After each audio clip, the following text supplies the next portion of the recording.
Salam damai dan sejahtera bagi kita semua. Baru-baru ini, Gereja Katolik dihebohkan dengan fakta kelam seputar Kardinal Victor Fernandez, prefek DDF.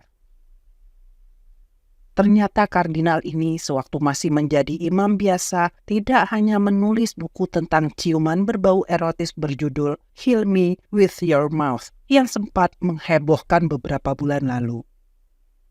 Terungkap Kardinal Victor Fernandez juga pernah menulis sebuah buku yang lebih menyeramkan dan menurut penilaian banyak orang Katolik sangat tidak pantas untuk ditulis oleh seorang imam. Buku itu menjelaskan tentang kenikmatan puncak seksual yang dikaitkan dengan pengalaman mistik Kristiani. Judulnya Mystical Passion, Spirituality and Sensuality. Jika diterjemahkan bebas, gairah mistik, spiritualitas dan sensualitas.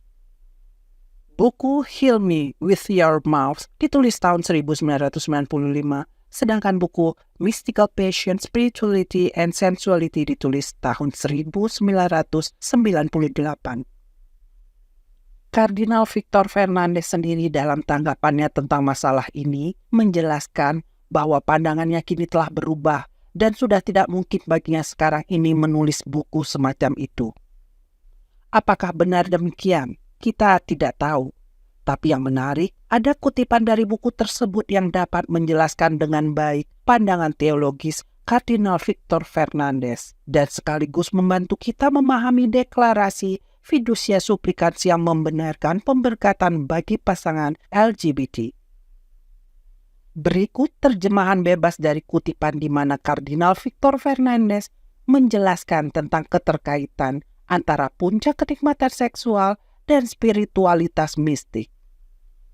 Namun ini tidak berarti bahwa pengalaman kasih ilahi yang menggembirakan ini, jika saya mencapainya, akan membebaskan saya dari segala kelemahan psikologis saya.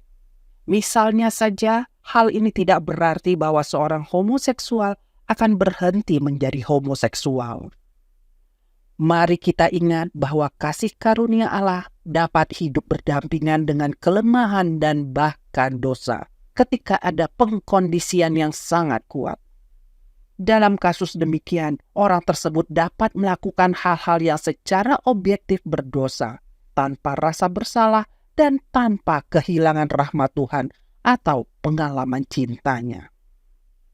Jadi bisa kita simpulkan, sudah sejak lama Kardinal Victor Fernandez berpandangan bahwa rahmat Tuhan tidak perlu mengubah seseorang dan kehadiran dosa tidak mengurangi atau menghilangkan rahmat Tuhan. Dengan kata lain, seseorang dapat menikmati rahmat kasih Tuhan dalam keadaan berdosa tanpa perlu pertobatan. Ini jelas bukan ajaran iman Katolik. Dalam Injil Tuhan sendiri menuntut kita, haruslah kamu sempurna sama seperti Bapamu yang di surga adalah sempurna. Matius bab 5 ayat 48. Amat jelas Tuhan menginginkan kita menjadi sempurna seperti Bapa di surga. Untuk itulah Ia mencurahkan segala rahmat yang dibutuhkan agar kita bertobat dan berubah untuk menjadi sempurna. Gagasan transformatif menuju kekudusan inilah yang hilang dari pandangan teologis Kardinal Victor Fernandez. Juga dalam Injil Tuhan berkata, "Dan jika matamu menyesatkan engkau, cungkilah dan buanglah itu, karena lebih baik bagimu masuk ke dalam hidup dengan bermata satu daripada dicampakkan ke dalam api neraka dengan bermata dua." Matius bab 18 ayat 9. Jelas ajaran iman Katolik menyatakan bahwa dosa tidak dapat menjadi bagian dari hidup seorang Kristen sehingga pertobatan mutlak diperlukan bagi keselamatan jiwa. Atau dengan kata lain, dosa tidak dapat dipersatukan dengan rahmat kasih Tuhan. Kardinal Victor Fernandez tampaknya mengabaikan hal ini. Maka tidak heran jika di dalam Fiducia Supplicans, Kardinal Victor Fernandez membenarkan pemberkatan bagi pasangan LGBT dan pasangan yang irreguler lainnya. bahkan tanpa menuntut mereka untuk bertobat dari gaya hidup mereka yang sesat. Jadi sekarang kita tahu bahwa deklarasi fiducia supplicans yang telah membawa perpecahan serius dalam gereja ternyata muncul dari teologi sesat seorang kardinal yang di masa mudanya pernah menulis buku-buku berbau erotis dan porno dengan bungkus ungkapan-ungkapan teologis. Seandainya pandangan teologis Kardinal Victor Fernandez memang sudah berubah, tentu kita tidak perlu mempermasalahkan apa yang pernah diperbuatnya di masa lalu.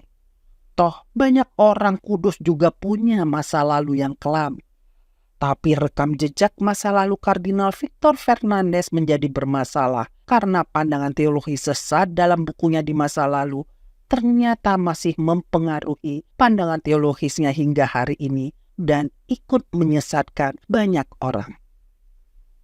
Bagi mereka yang menolak deklarasi fiducia supplicans, fakta ini tentunya semakin memperkuat posisi penolakan mereka.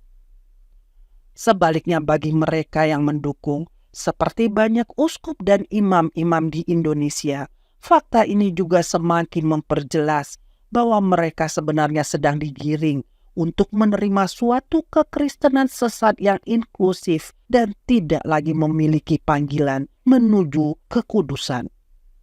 Ini seharusnya menyadarkan banyak orang Katolik untuk kembali pada kekatolikan tradisional dengan menjadi bagian dari sisa umat. Terima kasih atas perhatian Anda. Viva Christore.